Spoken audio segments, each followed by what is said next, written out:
So I thought today we'll stay on the same topic of your glutes.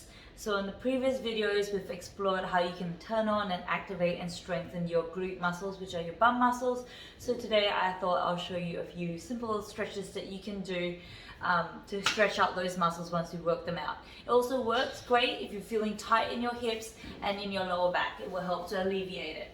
So a simple way that you can do it is just sitting on the floor, pop one foot up on the other thigh, and then sit up as tall as you possibly can, really leaning forwards into that leg, and hold the stretch for about 30 seconds. You can also do this lying on your back on the floor, like this, putting one leg over the other and then pulling it up, holding on in that figure 4 position. Another angle that you can use to stretch out your glutes is keeping that leg up with your foot on the opposite thigh. Pull that triangle part of your thigh or your knee towards the opposite shoulder, so you're feeling that stretch a little bit more on the side of your hip.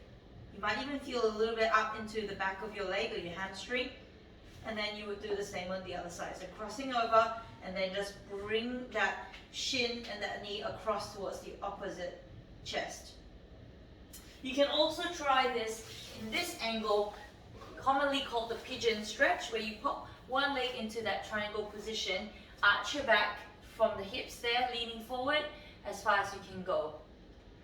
So if you can't quite get that leg behind, don't worry, even if you side sit like this, you can still get into leaning into that position with the bum, getting that big stretch happening.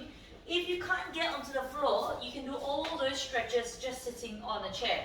So the same rules apply for that leg across, and then arching that back and tilt forwards as far as you can go, leaning forwards through into that hip. Then, holding onto that knee and that shin, you can pull it across to the opposite shoulder. So these are great to do at your office, in your chair. You don't even need to get onto the floor. Give these ones a go.